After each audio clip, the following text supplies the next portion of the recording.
Assalamualaikum warahmatullahi wabarakatuh. Bismillahirrahmanirrahim. Alhamdulillahirabbil alamin.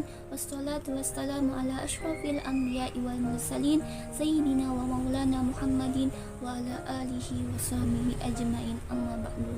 Subhanaka la ilma lana illa ma 'allamtana innaka antal alimul hakim. Wa la haula wa la quwwata illa billahil aliyyil azim. Rabbi shrah li sadri wa yassir li amri dalam lisani yafqahu qawli. Alhamdulillah kita bisa berjumpa lagi pada kesempatan kali ini, yaitu dalam rangka membaca manaqib Sayyidah Khadijah radhiyallahu anha.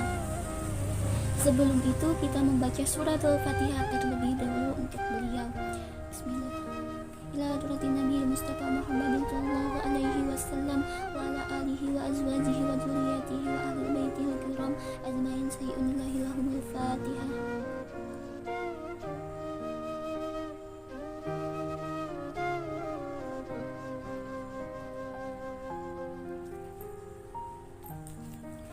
Sayyidah Khadijah adalah putri dari Khuwailid bin Asad bin Abdul Uzza bin Qusay al-Asadiyah, dan ibunda beliau bernama Fatimah putri Zaidah bin al-Assam. Beliau ini adalah keturunan dari Bani Amir bin Umayy bin Walid. Allah begitu menjaga kesucian dan kemuliaannya sehingga beliau mendapatkan gelar dengan sebutan Sayyidah At-Tahirah atau pemimpin perempuan yang suci.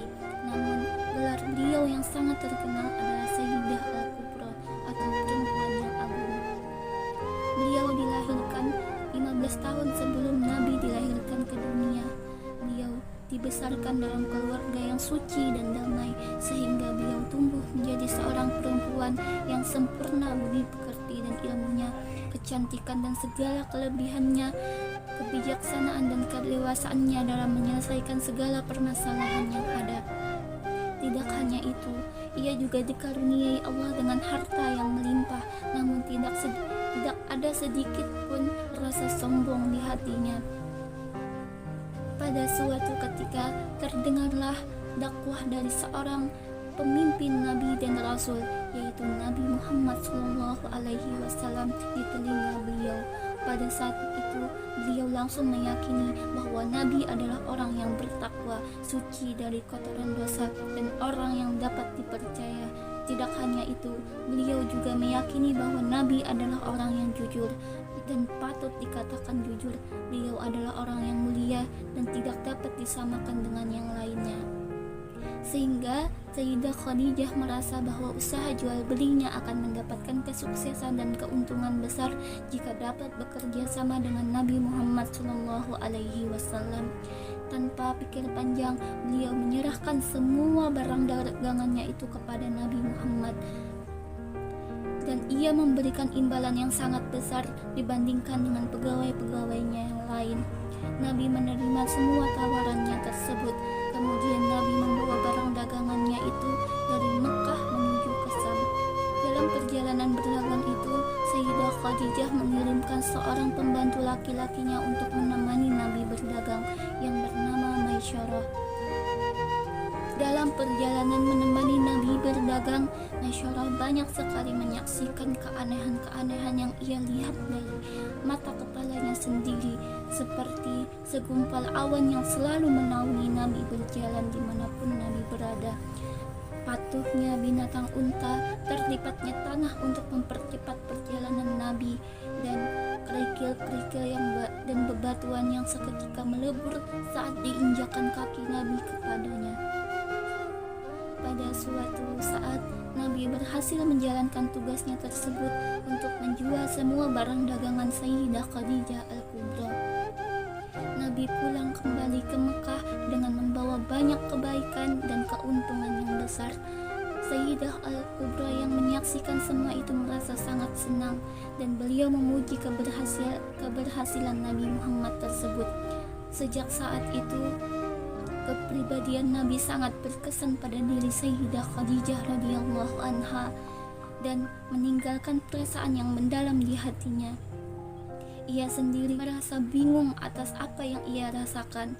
Ia merasa bingung dengan perasaannya sendiri. Dalam suatu riwayat dikatakan bahwa Sayyidah Khadijah radhiyallahu anha mengirimkan Nafisah untuk menjadi perantaranya kepada Nabi. Nafisah berkata kepada Nabi, "Apa yang menghalangimu untuk menikah?" "Aku tidak memiliki apa-apa," jawab Nabi. "Jika engkau dianggap orang yang cukup dan akan diberikan harta, kecantikan dan keserasian, bagaimana?" jawab Nafisah. "Siapakah orangnya?" jawab Nabi. "Dia adalah Sayyidah Khadijah radhiyallahu anha." Atas izin Allah, Nabi menerima tawaran tersebut dan akhirnya Nabi menikahi Sayyidah Khadijah di usianya yang ke-25 tahun, sementara Sayyidah Khadijah pada saat itu telah mencapai usia 40 tahun. Dalam menjalani bahtera rumah tangganya, dikatakan bahwa Nabi adalah orang yang sangat suka berhalwat. Dalam setiap tahun, beliau selalu melakukannya selama sebulan di Gua Hira. Selama Nabi pergi tersebut, Sayyidah selalu sabar menunggu dan beliau selalu menyiapkan apapun yang Nabi butuhkan, dari menyediakan makanan, minuman, dan apapun yang bisa ia lakukan untuk membantu Nabi. Begitulah kesehariannya yang begitu tulus, begitu cinta, dan penuh kasih sayang kepada Nabi. Sampai pada usia Nabi yang ke-40 tahun, yaitu saat pertama kali Nabi menerima wahyu dari Allah Subhanahu wa Ta'ala melalui perantara malaikat Jibril. Malaikat Jibril berkata kepada Nabi, "Iqra, bacalah."